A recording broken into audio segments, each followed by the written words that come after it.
Hello एमर्स, आज हम लोग देखेंगे मोशन में नेक्स्ट टॉपिक जो हमारा स्लोप चल रहा था। तो स्लोप कितने प्रकार का होता है, क्योंकि स्लोप हम लोगों ने अच्छे से समझ लिया था। तो आज का हमारा टॉपिक है टाइप्स ऑफ स्लोप। ठीक है, कि स्लोप कितने प्रकार का होता है, टाइप्स ऑफ स्लोप। तो टाइप्स ऑफ स्लोप की बात करोगे तो टाइप्स ऑफ स्लोप यानी जो स्लोप होता है वो अलग अलग बेसिस पे अलग अलग प्रकार का होता है। यानी अगर आप बात करोगे इसी स्लोप की on the basis of sine, on the basis of sine, तो on the basis of sine की अगर बात करूं तो साइन के हिसाब से ये होता है टोटल 3 प्रकार से। टोटल कितने? 3। आप देखोगे वैसे 4, तो आप 4 लिख लीजिएगा। और अगर आप देखोगे on the basis of value, value के हिसाब से देखोगे तो आप वहाँ पे हमको कैसा मिलेगा on the basis of value, तो वहाँ मिलेगा हमको 3। तो यहाँ पे 3 प्रकार का मिलेगा, 1 2 3। चलो देखो, अगर हम साइन के बेसिस पे देखें, साइन के बेसिस पे स्लोप को देखें तो 4 प्रकार है हमारे पास। सबसे पहला टाइप है, जो सबसे पहला प्रकार आता है वो आता है हमारे पास, आप देखोगे तो पॉजिटिव स्लोप, पॉजिटिव स्लोप। फिर आता है हमारे पास नेगेटिव स्लोप, फिर आता है हमारे पास जीरो स्लोप, जीरो स्लोप, और फिर आता है हमारे पास अनडिफाइंड स्लोप। इस तरीके से स्लोप आते हैं, ठीक है ना। Positive slope, negative slope, zero slope and undefined slope. देखो यार, साइन मैंने जो बेसिस बनाया वो बेसिस से कोई लेना देना नहीं है, बस मैं आपको चाह रहा हूँ कि स्लोप को कैटेगराइज करके डिवाइड मतलब बताऊँ, ठीक है। तो साइन के बेसिस पे देखोगे तो पॉजिटिव नेगेटिव मैंने ले लिया।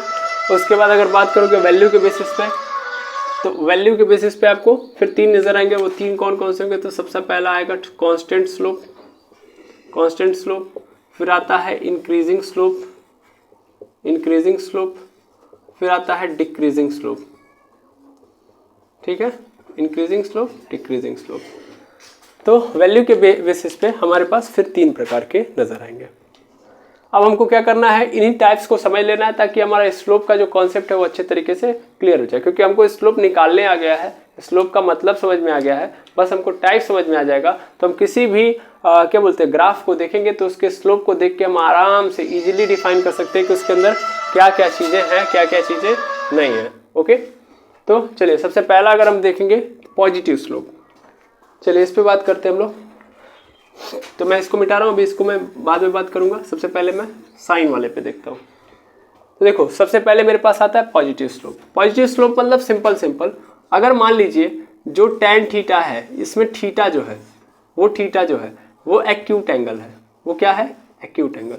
तो पॉजिटिव स्लोप। अगर मान लो यहाँ पे जो थीटा है, अगर वो मान लो ऑब्ट्यूज एंगल हो जा रहा है, ऑब्ट्यूज एंगल, तो वो क्या बन जाएगा? मेरा निगेटिव स्लोप बन जाएगा। एक सेकेंड रुकेंगे, बार बार कॉल आ रहा है। तो थीटा अगर क्या हो जा रहा है? ऑब्ट्यूज एंगल, तो ऑब्ट्यूज एंगल होगा तो फिर ऐसे स्लोप को हम लोग निगेटिव स्लोप। और अगर मान लीजिए ये थीटा जो हो जा रहा है वो 0 हो जा रहा है, यानी theta is equal to 0, 0 degree, तो इसका मतलब स्लोप 0 होगा। और अगर यही थीटा क्या हो जा रहा है, थीटा जो हो रहा है 90 डिग्री हो जा रहा है, तो ऐसा स्लोप 90 है, अनडिफाइंड स्लोप होगा। ठीक है, ये बहुत बेसिक बात है जो मैंने आपको बताई। अभी मैं एक्सप्लेन नहीं कर रहा हूँ, बस सिंपल बता रहा हूँ कि आपको देखना है। क्योंकि देखो, स्लोप मतलब क्या होता है, जस्ट देखो, स्लोप मतलब tan थीटा होता ही नहीं होता।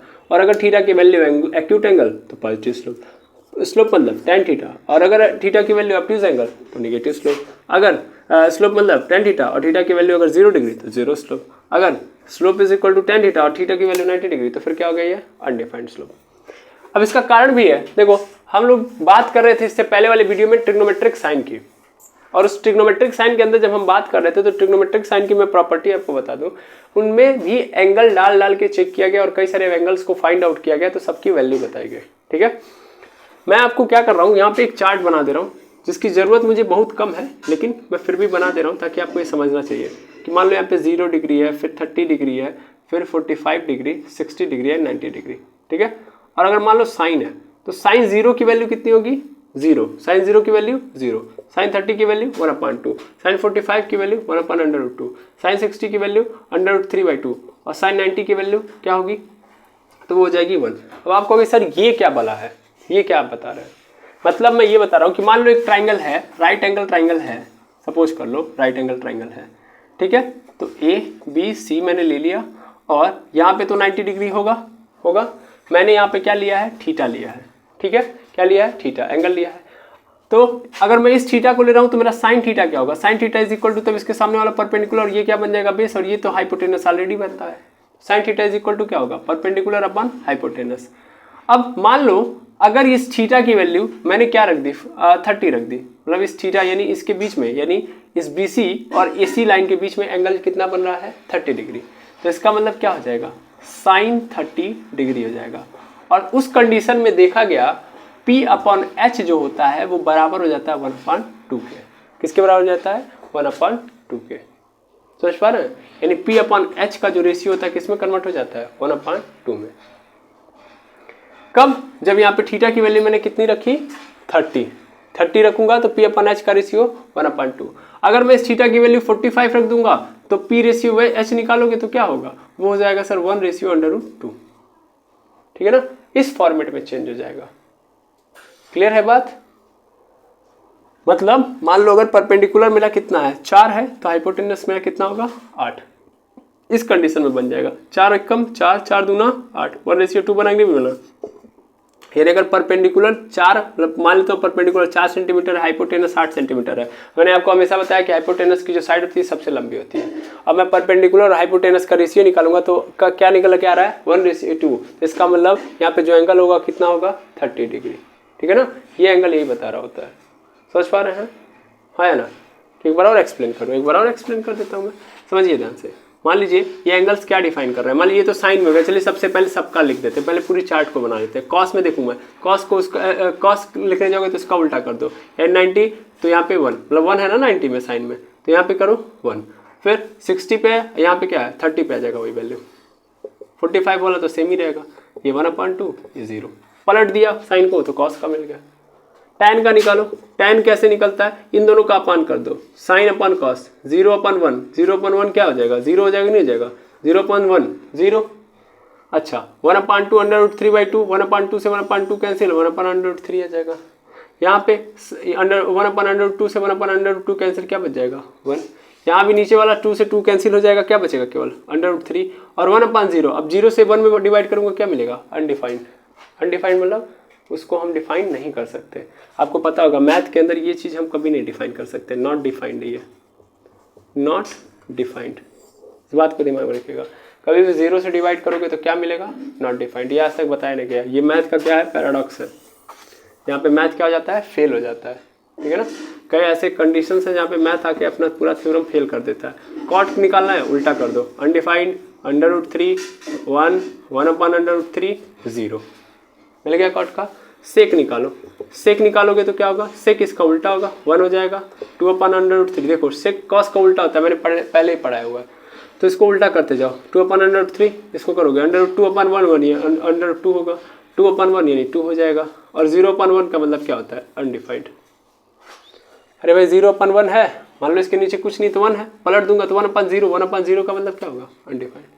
इसको पलट दो, किसका मिल जाएगा, कॉसेक का। किसका मिल जाएगा, कॉसेक का, तो हो जाएगा अनडिफाइंड 2/2, 2/√3 1। पूरे का मैंने बता दिया आपको। ठीक है, हमारे लिए इंपॉर्टेंट रोल कौन निभाता है, केवल टेंजेंट वाला। ठीक है ना, ये चूंकि आपके माइंड में रहेगा ये क्या है, तो ये क्या है, ये कुछ नहीं है सर, राइट एंगल ट्राइंगल में साइड का रेशियो है ये, यानी ABC अगर है, मान लेता हूँ यहाँ 90 डिग्री है, यहाँ से मैं देखूंगा तो ये हाइपोटेनस बनेगा। अब मुझे एंगल डिफाइन करना, सपोज कर लो ये एंगल है तो ये परपेंडिकुलर हो जाएगा, ये क्या हो जाएगा, बेस। अगर मान लो परपेंडिकुलर और बेस का जो रेशियो, यानी परपेंडिकुलर और बेस का रेशियो जो मेरे पास आ रहा है वो कितना आ रहा है, वो आ रहा है 1:1। कितना आ रहा है, 1:1। तो इसका मतलब यहाँ पे जो थीटा बनेगा वो कैसा होगा, इसका मतलब ये थीटा जो होगा, थीटा इज इक्वल टू यहाँ पे हो जाएगा मेरे पास 45। ये तभी होगा, देखो tan 45 की वैल्यू कितनी आती है, 1। और tan मतलब होता क्या है, परपेंडिकुलर का, tan किसको शो करता है, परपेंडिकुलर और बेस का रेशियो, सिखाया ना। साइन किसका करता है, परपेंडिकुलर और हाइपोटेनस का। कॉस किसका रेशियो दिखाता है, बेस और हाइपोटेनस का। tan perpendicular base, cot base perpendicular, sec hypotenuse base, cosec hypotenuse perpendicular. ये सब आप लोगों ने पिछले वीडियो में देखा हुआ है, ठीक है। अगर आप लोगों ने देखा हुआ है तो आपको पता होगा, नहीं देखा हुआ है तो फिर गुनगुना बजाइए, ठीक है। अब tan में क्या हो रहा है, 0 हो रहा है, तो फिर क्या हो रहा है 0, और मैंने यही तो बोला कि अगर मैंने यहाँ पे 0 डाल दिया तो tan क्या दे देगा 0, इसका मतलब स्लोप क्या हो जाएगा 0, क्योंकि स्लोप की वैल्यू क्या होती है tan थीटा ना, tan theta is equal to y upon x, यही तो होता है, यानी y अपन एक्स की वैल्यू क्या हो जाएगी 0, खत्म। अच्छा उसके बाद देखो 90 क्यों डालोगे, तो मैंने बोला अनडिफाइंड स्लोप, यानी स्लोप को फाइंड आउट नहीं कर सकते। तो देखो थीटा पे अगर tan 90 हो रहा है तो क्या हो रहा है, अनडिफाइंड हो रहा है कि नहीं हो रहा है, पता ही नहीं चलेगा, तब स्लोप हम पता नहीं कर पाएंगे। और फिर अगर मैंने थीटा की वैल्यू ऑब्ट्यूज एंगल डाली, उससे बड़ा अच्छा एक्यूट एंगल, देखो एक्यूट एंगल का मतलब 90 से कम होना चाहिए, 90 से कम होने का मतलब देखो 90 से जब तक कम है तब तक वैल्यू अच्छी है, अच्छी खासी चल रही है कि नहीं चल रही है। एक्यूट एंगल 0 से ज़्यादा होना चाहिए, 90 से कम, तो 0 से ज़्यादा 90 से कम है तो पॉजिटिव स्लोप दे रहा है कि नहीं दे रहा है, सब पॉजिटिव वैल्यू है कि नहीं है। जो ही हम इससे बड़ा करेंगे, 90 से बड़ा कर देंगे, चीज़ें किस में चली जाएंगी, निगेटिव में, किस में चली जाएंगी, निगेटिव में। 90 कर दिया अनडिफाइंड, 0 कर दिया 0, ठीक है। अब ग्राफिकली भी समझ लें, बिल्कुल बिल्कुल समझ लें सर, समझ लें ग्राफिकली, देखिएगा। देखिए हर चीज़ का एक पैटर्न होता है, तर्क होता है, इसमें कुछ भी ऐसा नहीं है जो आपको नहीं समझ में आना चाहिए, बस आप इसको समझ लेंगे तो आपकी लाइफ बदल जाएगी, इतना दिमाग में रखिएगा। ये y अपॉन एक्स है, मान लीजिए मैंने एक ग्राफ ऐसे ड्रॉ किया है और इनके बीच में रिलेशन दिखाने वाला यही तो कर्व है। अब मैं क्या चेक करूंगा, अगर मैं सबसे पहले टेंजेंट ड्रॉ करूंगा तो टेंजेंट ऐसे ही तो होगा, ये कर्व की डायरेक्शन इधर है तो टेंजेंट की डायरेक्शन इधर होगी। टेंजेंट ड्रॉ कर दिया एक पॉइंट से, उसी पॉइंट से मैं क्या करूंगा, हॉरिजॉन्टल लाइन ड्रॉ कर दूंगा। अब इस हॉरिजॉन्टल लाइन यानी एक्स एक्सिस से और इस टेंजेंट के बीच में एंगल देखूंगा, क्या ये एंगल 90 से कम है कि नहीं है, एक्यूट एंगल है कि नहीं है, कैसे पता चल रहा है। कभी भी आपका एंगल ये देखिएगा, ये वाला अगर एकदम सीधा हो जा रहा है तो इसका मतलब क्या है 90 है कि नहीं है। लेकिन अगर इससे ऐसे है, मतलब ओपन है, क्या बोलते हैं, नीचे है, इससे कम है, कम झुका हुआ है, एकदम सीधा नहीं है, इससे कम झुका हुआ है, तो इसका मतलब क्या है, ये 90 से कम है, और 90 से कम है तो इसका मतलब एक्यूट एंगल। यानी यहाँ पे जो एंगल बन रहा है क्या बन रहा है, एक्यूट एंगल बन रहा है कि नहीं बन रहा है। और एक्यूट एंगल पे हम लोगों ने देखा कि 0 से 90 के बीच में जो tan की वैल्यू होती है पॉजिटिव होती है, यानी यहाँ पे ये जो स्लोप आएगा ये कैसा होगा, पॉजिटिव होगा। क्या बात समझ में आ रही है, बिल्कुल सर। और देख लो ये y है, ये x है, यहाँ पे मैंने स्लोप रखा हुआ है ऐसे कुछ, ऐसे, ठीक है, मान लो ऐसे रख दिया है, या कैसे भी रखो, चाहे डायरेक्शन चेंज कर लोगे तो कोई फर्क नहीं पड़ेगा, ऐसे रख लिया या ऐसे रख दिया। चलो देखो ये डायरेक्शन है तो टेंजेंट भी इसी डायरेक्शन में होगा, यानी टेंजेंट ये वाला होगा, सब मतलब ऐसे ही जाएगा। अब मैंने इस पॉइंट से क्या करूंगा, एक्स एक्सिस ड्रॉ करूंगा, एक्स एक्सिस ड्रॉ करने का मतलब फिर यहाँ पे क्या करूंगा, थीटा है देखूंगा, यानी इनके बीच में एक्स एक्सिस और इस टेंजेंट के बीच में एंगल देखूंगा। ये कैसा एंगल है सर, सीधा नहीं है, सीधे से थोड़ा सा ज़्यादा जा रहा है। और मैंने हमेशा बताया है एंगल की डायरेक्शन कैसे होनी चाहिए, एंटी क्लॉक वाइज होनी चाहिए। एंटी क्लॉक वाइज मतलब ऐसे होनी चाहिए, तो मैं ऐसे ही तो ले रहा हूँ, आया ना, तो ऐसे ही ले रहा हूँ, तो ये क्या हो जाएगा थीटा, यानी यहाँ पे कैसा है एंगल, ऑब्ट्यूज एंगल है। और ऑब्ट्यूज एंगल पे क्या होगी वैल्यू, tan में माइनस में होगी, किस में होगी, माइनस में। कैसे कैसे, तो ये भी रूल है जब आप ट्रिग्नोमेट्री पढ़ोगे। जैसे मान लो हमारे पास tan 120 आ गया, tan 120 क्या ऑब्ट्यूज एंगल है कि नहीं है, आया ना। और tan 120 की वैल्यू जानते हैं कितनी आती है, tan 120 की वैल्यू आप जानते हैं कितनी आती है, माइनस में √3, माइनस में √3, तो माइनस में आया कि नहीं आया, है ना। अब आप कहेंगे सर हमको तो नहीं पता चला कैसे आया है, आपको पता है तो आप 10th की जब ट्रिग्नोमेट्री पढ़ेंगे तो वहाँ पे आपको समझ में आएगा। हम इसको लिखते हैं tan 90 + 30, क्या लिखते हैं 90 + 30, और क्वाड्रेंट होते हैं, क्वाड्रेंट के बेसिस पे देखते हैं। ये सेकंड क्वाड्रेंट में आ रहा है, जो भी मैं बोलूँगा इस समय हवा होगा आपके लिए, कुछ समझ नहीं आएगा। क्वाड्रेंट है, सेकंड क्वाड्रेंट में आता है। सेकंड क्वाड्रेंट में पॉजिटिव होता है साइन और उसका उल्टा कोसेक। tan का पॉजिटिव मतलब ऐसे देखो 4 क्वाड्रेंट होते हैं, फर्स्ट, सेकंड, थर्ड, फोर्थ। पहला वाला जो होता है वो कैसा होता है, पहले वाले में 90 से कम होता है एंगल, देखो 90 से कम तक लिया जाता है। दूसरे वाले में जाओगे तो 90 से, अब वो हो गया कि नहीं हो गया, तो इन दूसरे वाले में जाओगे तो 90 + थीटा हो गया। फिर तीसरे वाले में जाओगे तो क्या होगा, फिर ये क्या हो गया 90 + थीटा, फिर यहाँ पे आ जाओगे तो 180 खत्म है, यानी 180 + थीटा आ जाएगा, 180 + थीटा आ जाएगा। और इधर आ जाओगे जब तो क्या हो जाएगा 180 + थीटा हो गया, इधर आओगे तो 270 + थीटा हो जाएगा, क्या हो जाएगा 270 + थीटा यहाँ पे हो गया। तो बस तुम लोगों को यहाँ पे ध्यान देना है, पहले वाले में सभी पॉजिटिव होते हैं, दूसरे वाले में साइन और उसका उल्टा कॉस, तीसरे वाले में tan और कॉट, और चौथे वाले में कॉस। ये सेकंड में है कि नहीं है 90 + थीटा, सेकंड में पॉजिटिव होगा नहीं, इसकी वैल्यू किस में आएगी, निगेटिव में। इसीलिए मैंने बोला कि ऑब्ट्यूज एंगल पे वैल्यू tan में क्या होती है, निगेटिव। और tan निगेटिव मतलब स्लोप निगेटिव, क्योंकि slope is equal to tan theta, slope is equal to tan theta. तो slope is equal to tan theta minus में है, तो स्लोप क्या होगा, माइनस में। आई होप समझ में आ रहा होगा, हाँ या ना। अब देखो यहाँ पे क्या है, ऑब्ट्यूज एंगल, तो यहाँ पे क्या होगा, निगेटिव। अगर इस तरीके से आपको मिल रहा है तो क्या होगा आपका, तो निगेटिव स्लोप होगा। और देख लो, अगर मान लो ये डायरेक्शन ऊपर है, नीचे भी कर दो तो भी हो जाएगा। सर नीचे है तब तो ये ऐसे हो जाएगा, टेंजेंट ऐसे होगा, बिल्कुल ऐसे होगा। मैं क्या करूँगा, यहाँ से एक्स एक्सिस ड्रॉ कर दिया। अब एक्स एक्सिस से मैं एंगल चेक करूँगा। तो अभी ध्यान देना, एंगल मुझे हमेशा कैसे लेके चलनी है, ये एक्स एक्सिस है, टेंजेंट है, एंटी क्लॉकवाइज ना, तो एंटी क्लॉकवाइज ऐसे ही आओगे ना, आधे मिले यहीं जा कर देंगे, ये बीच में बना देंगे, तो वो कैसे हो जाएगा, जब मैं ऐसे चल गया तो क्या हो गया, क्लॉकवाइज। हमें हमेशा कैसे चलना है, एंटी क्लॉकवाइज। तो ये क्या है, 90 से ज़्यादा एक नहीं है, तो यहाँ भी क्या बन रहा है, ऑब्ट्यूज एंगल। तो यहाँ भी क्या होगा, ये निगेटिव स्लोप होगा। कैसा स्लोप होगा ये, आई होप ये बात समझ में आ गई होगी, हाँ या ना, यस और नो, कोई दिक्कत नहीं। अब आगे देखना,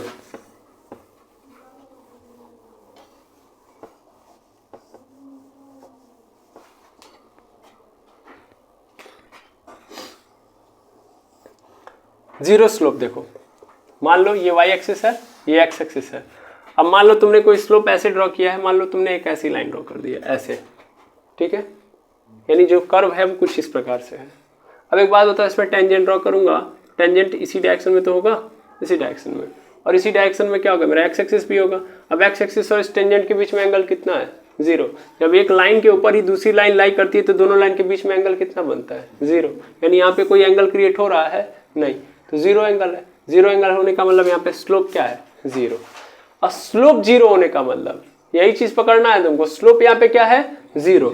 स्लोप 0 है, याद रख लेना, स्लोप 0 है। अगर मान लो ये कैसा ग्राफ होता, अगर मान लेता हूँ कि ये डिस्प्लेसमेंट एंड टाइम का ग्राफ होता, डिस्प्लेसमेंट एंड टाइम का, तो स्लोप इज इक्वल टू क्या है, 0। और स्लोप इज इक्वल टू क्या, कैसे पता चला, क्योंकि हमको पता है कि इनके बीच में हम लिखते हैं tan थीटा, लिखते हैं ना, और tan theta is equal to क्या होता है, y/x। कैसा नो, बिल्कुल सर। हमको स्लोप निकालना है, थीटा के जगह पे हम क्या डाल देंगे, कितना एंगल बना रहा है, 0 डिग्री डाल दिया। और y पे क्या है सर, y पे क्या है s, और x पे क्या है t। तो tan 0 का मतलब क्या हो गया, 0। s/t का मतलब v, यानी वेलोसिटी यहाँ पे क्या है, 0। स्पीड क्या है, 0। कहने का अर्थ ये है, यानी बॉडी मोशन में नहीं है, बॉडी किस में है, रेस्ट में। खुद देख लो, टाइम बढ़ रहा है, बॉडी के अंदर डिस्प्लेसमेंट हो रहा है, हो ही नहीं रहा है, समझे। सब चीज़ें बाद में और अच्छे से समझ में आनी चाहिए, ठीक है। तो 0 स्लोप क्या है, 0। आई होप ये समझ में आ गया होगा। अब अनडिफाइंड वाला देख लो, अनडिफाइंड वाला केस कब बनेगा, जब मान लो तुमने कोई ग्राफ लिया और इस ग्राफ के ऊपर देखा, ये y वाला है, ये x वाला है। अब मान लो तुमने जो लाइन ड्रॉ की है, जो कर्व ड्रॉ की है, वो किस पे लाई कर रहा है, एक्स एक्सिस पे। किस पे लाई कर रहा है, सॉरी वाई एक्सिस पे। किस पे, वाई एक्सिस पे। तो अगर मैं टेंजेंट ड्रॉ करूं तो टेंजेंट भी तो वाई एक्सिस पे ही आएगा। ये रहा टेंजेंट, ये टेंजेंट हो गया। अब ये टेंजेंट एक्स एक्सिस के साथ कितना एंगल बना रहा है, 90। एक्स एक्सिस के साथ कितना एंगल बना रहा है, 90। और 90 के केस में मतलब हमको पता है कि स्लोप इज इक्वल टू क्या होता है, slope is equal to tan theta, होता है कि नहीं होता। tan theta is equal to y/x। और tan थीटा का मतलब, थीटा की तो वैल्यू सीधी सीधी मिल रही है, tan 90, और tan 90 is equal to y/x हो गया। और tan 90 का मतलब क्या होता है, tan 90 का मतलब अनडिफाइंड। क्या होता है, अनडिफाइंड, यानी हमको पता ही नहीं चलता है, यानी हम पता नहीं कर सकते। वहाँ पे मैथ क्या हो गया, फेल। यहाँ पे अनडिफाइंड है, उसको हम कभी भी डिफाइन नहीं कर सकते उसकी वैल्यू को, ठीक है। तो आपको जो याद रखने वाली चीज़ है ये समझ में आ गई होंगी। यानी इस तरीके के ग्राफ में हम हमारा जो स्लोप है कोई जानकारी देने में क्या नहीं होता है, अब क्या बोलते हैं उसको, वो हमारा जो स्लोप होता है वो इस लायक नहीं होता है, उस मतलब उसकी कैपेबिलिटी नहीं होती कि किसी प्रकार की इंफॉर्मेशन हमको दे पाए, ठीक है। तो आपको जो याद रखने वाली चीज़ है वो क्या रखने वाली चीज़ है, वो tan की वैल्यूज हो, है ना। तो tan 0 की वैल्यू कितनी होती है, 0। tan 30 की वैल्यू जो होती है वो कितनी होती है, 1/√3। tan 45 की वैल्यू जो होती है वो कितनी होती है, 1। tan 60 की जो वैल्यू होती है √3। tan 90 की जो वैल्यू होती है वो कितनी होती है, अनडिफाइंड। इसमें भी सबसे important tan 0 is equal to 0, tan 90 is equal to undefined. इसको क्या बोलते हैं, अनडिफाइंड। अनडिफाइंड, और अनडिफाइंड को हिंदी वाले बोलते हैं पता नहीं। ठीक है, आई होप ये पूरा का पूरा ये वाला बेसिस आपको समझ में आ गया होगा, साइन के बेसिस पे स्लोप, यस और नो। इसको आप क्या कर लीजिए, बारी बारी नोट डाउन करते रहिए, ठीक है। अब हम देखते हैं वैल्यू के बेसिस पे। वैल्यू के बेसिस पे देखोगे तो 3 तरीके के ग्राफ है, यस और नो। 3 तरीके के ग्राफ हैं और 3 तरीके के स्लोप है। तीनों स्लोप को देखते हैं। सबसे पहला मेरे पास आता है, सबसे पहला अभी हम जस्ट देखें कांस्टेंट स्लोप। कौन सा slope? Constant slope. Constant slope क्या होता है? मान लो ये y/x है, एक लाइन तुमने ड्रॉ की, एक लाइन कुछ इस तरीके से है, ठीक है। एक लाइन किस तरीके से है? इस तरीके से, इस तरीके से है। तो ध्यान देना इसमें क्या हो रहा है, अभी सब कई सारे पॉइंट्स पहले पकड़ो, इस लाइन के ऊपर कई सारे पॉइंट्स ड्रॉ कर लो। ड्रॉ कर लिया? बिल्कुल ड्रॉ कर लिया। अब क्या करो, इन सभी पॉइंट्स को मिलाओ। मिलाया? बिल्कुल। अब एक चीज़ ऑब्जर्व करो, क्या इसको मिलाने के लिए तुम्हें अपनी जो पेन यानी ये जो मार्कर है उसकी डायरेक्शन चेंज करनी पड़ रही है? नहीं सर, ये तो सेम डायरेक्शन में चल रहा है। क्या उबड़ खाबड़ वाली सरफेस आ रही है? नहीं सर, एकदम सीधा चल रहा है कि नहीं चल रहा है? मार्कर कैसे चल रहा है? ऐसे ही तो चल रहा है, हाँ या ना? Yes sir, no? तो इसका मतलब क्या है, इस तरीके के स्लोप को हम लोग क्या बोलते हैं? Constant slope. यानी अगर हमने एक ग्राफ देखा, ग्राफ के अंदर हम लोगों ने क्या देखा, जो लाइन है उस लाइन के ऊपर हम लोग कई सारे पॉइंट्स पकड़ेंगे और उन सभी पॉइंट्स को क्या करूँगा, मैं मिलाऊंगा। अगर मैं जब मिला रहा होता हूँ तो मेरे जो मार्कर का जो मतलब जो मार्कर है वो बिना मुड़े मिला पा रहा है, तो इसका मतलब वो जो ग्राफ है वो कैसा है? कांस्टेंट है। यानी जो इसके स्लोप है वो क्या है? कांस्टेंट है। मतलब क्या है ये भी समझ लो, y पे मान लो s डाल दिया, x पे क्या डाल दिया? t। तो स्लोप इज इक्वल टू क्या होता है? Slope is equal to tan theta is equal to क्या होता है? y/x होता है। अब देखो tan थीटा से लेना देना नहीं है, एंगल वाली बात हम कहाँ किए थे? वहाँ पे। अच्छा, on the basis of sine की जगह पे on the basis of angle कर लो उसको। साइन के बेसिस पे मत करो, किसके बेसिस पे कर लो? एंगल, क्योंकि वहाँ पे हम लोगों ने तो केवल एंगल को ऑब्जर्व किया था ना, है ना? तो angle on the basis of angle कर लेना उसको। चलो देखो, tan theta is equal to y/x। अब tan theta is equal to y/x है, तो थीटा की कहानी हमको पता ही नहीं है, तो थीटा को हटा देंगे, यानी slope is equal to y/x। हम क्या देख रहे हैं? हम देख रहे हैं कि ये मेरा जो कॉन्सेप्ट ये कह रहा है कि जब पॉइंट्स को मिला रहा हूँ तो पेन नहीं मुड़ रहा है, इसका मतलब कांस्टेंट स्लोप है। इसका मतलब y/x भी क्या होगा? कांस्टेंट होगा। y/x भी क्या होगा? कांस्टेंट। अब y/x का मतलब y पे क्या है? डिस्प्लेसमेंट, x पे क्या है? टाइम। s/t कांस्टेंट होगा। s/t का मतलब क्या होता है? वेलोसिटी। इसका मतलब वेलोसिटी क्या होगी? कांस्टेंट होगी। कहने का अर्थ ये है, यानी वेलोसिटी चेंज नहीं हो रही होगी, कहने का अर्थ ये है। यस और नो? यानी वेलोसिटी के अंदर कोई चेंज नहीं आ रहा होगा। इसका एक प्रमुख कारण और भी है, अगर एंगल के बेसिस पे देखोगे तो हर पॉइंट से एंगल क्रिएट करो। पहले टेंजेंट ड्रॉ करोगे, ऐसे होगा, ये हो, यहाँ पे थीटा बनेगा, यहाँ पे देखो ये थीटा बनेगा, यहाँ पे देखो ये थीटा बनेगा, यहाँ पे देखो ये थीटा बनेगा, और हर जगह थीटा जो होगा इक्वल होगा। और हर जगह अगर एंगल इक्वल है तो इसका मतलब वो कैसा ग्राफ है? Constant graph. क्लियर है ना? अब आता है मेरे पास इंक्रीजिंग स्लोप। इंक्रीजिंग स्लोप, चलिए इंक्रीजिंग स्लोप तो ये कैसे होता देखते हैं। मान लीजिए एक स्लोप आप कर रहे हो और ये स्लोप की कहानी ऐसे कुछ है, ऐसे, ठीक है, ऐसे चल रही है। तो इसमें भी कई सारे पॉइंट लो, बस हमको करना ही है। इंक्रीजिंग डिक्रीजिंग देख रहा है, मतलब देखो बस इसको पकड़ो, कई सारे पॉइंट हैं। इन सभी पॉइंट्स को मिलाने के लिए, जैसे यहाँ पे मैं इन पॉइंट्स को मिला रहा हूँ, इस पॉइंट को इससे मिला रहा हूँ, ऐसे गया, फिर इसको ऐसे मिला रहा हूँ, ऐसे गया, फिर ऐसे जाना पड़ रहा है, फिर ऐसे जाना पड़ रहा है, फिर ऐसे। तो क्या हो रहा है, हर पॉइंट्स को जब मिला रहा हूँ मैं, तो क्या हो रहा है, मुझे मिलाते वक्त अपने पेन की डायरेक्शन को मुड़ाना पड़ रहा है। और कैसे मुड़ाना पड़ रहा है? ऊपर की ओर। ऊपर की ओर अगर मुड़ाना पड़ा मिलाने के लिए सभी पॉइंट्स को, तो इस टाइप के स्लोप को हम लोग क्या बोलेंगे? इंक्रीजिंग स्लोप कहेंगे। सिंपल बात है। Yes sir. यहाँ से तुम एक चीज़ और समझो, एंगल से भी देख सकते हो, यहाँ पे थीटा बन रहा है, यहाँ पे भी थीटा बन रहा है, यहाँ पे भी थीटा बन रहा है, यहाँ पे भी थीटा बन रहा है, लेकिन हर बार एक्यूट एंगल की जो डायरेक्शन है, मतलब एक्यूट एंगल क्या होते जा रहा है? कम होते जा रहा है। नहीं समझे सर? देखो आगे की ओर जाओगे और कम हो गया, आगे की ओर जाओगे और कम हो गया, आगे की ओर जाओगे और कम हो गया। इसका मतलब, और एक बात समझो, इसका मतलब यहाँ पे पहले समझो, यहाँ पे ऊपर की ओर जाओगे और ऊपर की ओर मुड़ाते हुए निकलना पड़ेगा, ऊपर की ओर जा रहे हो और मुड़ रहा है तो इंक्रीजिंग है। अभी आगे देखोगे नीचे की ओर जा रहे हो और मुड़ रहा है, यानी मुड़ा मतलब मिलाने के लिए तुम्हें नीचे की ओर जाना पड़ रहा है और पेन की डायरेक्शन क्या हो रही है, मुड़ रही है, मुड़ा मुड़ा के ही कर पा रहे हो, यानी डायरेक्शन ऑलवेज क्या हो रही है, चेंज। तब नीचे की ओर रहते हो डिक्रीजिंग और ऊपर की ओर रहते हो इंक्रीजिंग। लेकिन एक चीज यहाँ पे समझो कि यहाँ पे angle at every point is क्या, इक्वल या सेम, यानी हर जगह पे एंगल इसमें क्या रहेगा, इस कांस्टेंट वाले में सेम।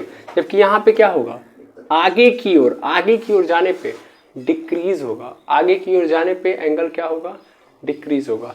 देखो यहाँ पे ज्यादा है, सबसे ज्यादा यहाँ पे है, फिर यहाँ थोड़ा और कम हो गया, फिर यहाँ पे थोड़ा और कम हो गया, फिर यहाँ पे थोड़ा और कम हो गया, फिर यहाँ पे थोड़ा और कम, फिर आगे जाके और कम हो गया। तो यानी इंक्रीजिंग स्लोप में क्या होता है, इंक्रीजिंग स्लोप में एंगल आगे की ओर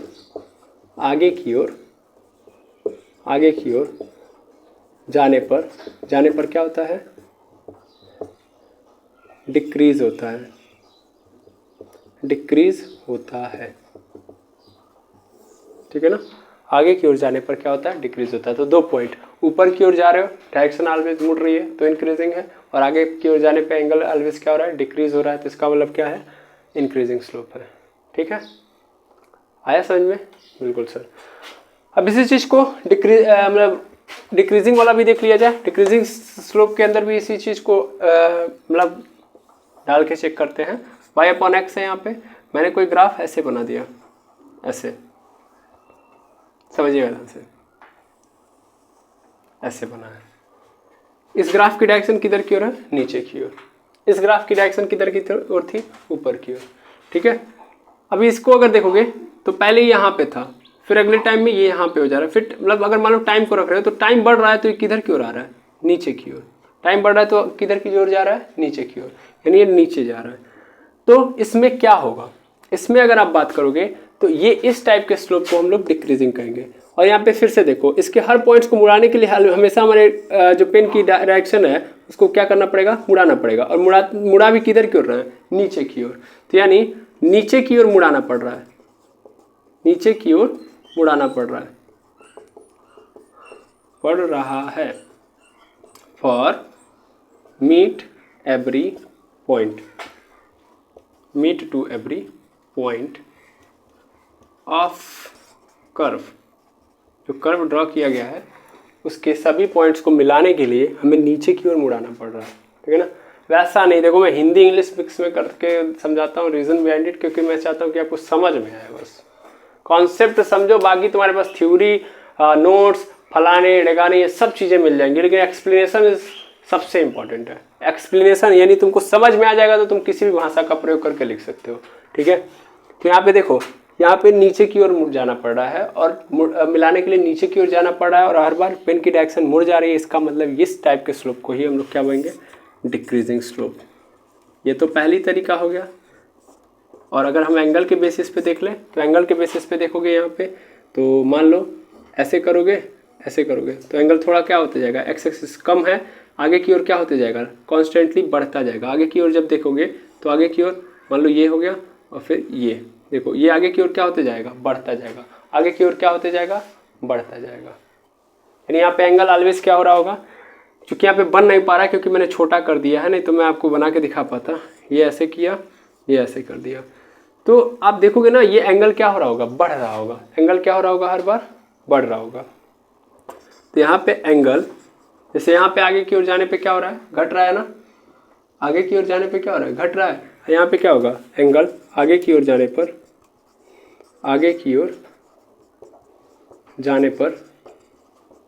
घट रहा होगा। ठीक है, घट रहा होगा। क्लियर है? तो इस टाइप के स्लोप को हम क्या बोलेंगे, डिक्रीजिंग स्लोप। सिंपल हम कह रहे हैं कि अगर एंगल वाले में फंस रहे हो आप तो ये याद रखो, हर पॉइंट को मिलाने के लिए पेन की डायरेक्शन को नहीं मुड़ाना है, कांस्टेंट स्लोप। पेन की डायरेक्शन को मुड़ाना पड़ रहा है लेकिन ऊपर की ओर, इंक्रीजिंग स्लोप। पेन की डायरेक्शन को मुड़ाना पड़ रहा है सभी पॉइंट्स को मिलाने के लिए, लेकिन नीचे की ओर, तो डिक्रीजिंग स्लोप। सिंपल। एंगल की कहानी, यहाँ पे कांस्टेंट वाले में एंगल हर जगह कांस्टेंट रहेगा, यहाँ पे आगे की ओर जाने पे डिक्रीज कर रहा होगा। यहाँ पे आगे की ओर जाने पर इंक्रीज कर रहा होगा। ठीक है, क्लियर है कि नहीं? तो आई होप ये सब की सब बातें आपने समझ ली। ठीक है, यस और नो? तो इन सभी चीज़ों को आप क्या कर लेंगे, अपने कॉपी के अंदर नोट कर लेंगे। हम लोगों ने टाइप्स ऑफ स्लोप अच्छे से देख लिया। अब हमारी बारी आएगी, जितने भी ग्राफ मैंने स्टार्टिंग में लिखवाए थे, वीटी ग्राफ, फलाने ग्राफ, ढिकाने ग्राफ, इन सब की बात करेंगे और स्टार्ट करेंगे हम लोग। तो स्लोप निकालते हैं, फिर एरिया निकालते हैं। तो एरिया निकालने के लिए हम अलग से नहीं पढ़ेंगे, वहीं पे पढ़ लेंगे। ठीक है, वीटी ग्राफ, एसटी ग्राफ, ये सब हम लोग नेक्स्ट वीडियो में पढ़ रहे होंगे। तो आज के लिए इतना ही, मिलते हैं नेक्स्ट वीडियो में। Thank you very much. बस जितना भी कॉन्सेप्ट आपका क्लियर हो जा रहा है, ठीक है। अगर कोई डाउट है तो तुरंत बताइए। इसमें आपके मन में जो डाउट आना चाहिए वो यहाँ पे आना चाहिए। अगर आप सही तरीके से पढ़ रहे होंगे तो आपके मन में ये दो चीज़ें डाउट क्रिएट कर सकती हैं। मैं चाहूँगा कि आप ज़रूर बताएं कि यहाँ पे डाउट है और क्या डाउट आपके मन में आ रहा है, वो मैं जानना चाहता हूँ। बाकी अगर आपने सही तरीके से सही बता दिया कि हाँ सर यहाँ पे कुछ मिस्टेक तो है, क्योंकि मैंने कुछ तो यहाँ पे छोड़ा है, वो हिंट है आपके लिए, वो आप करके हमें बताएंगे। ठीक है, तो मिलते हैं नेक्स्ट वीडियो में। थैंक यू वेरी मच बस।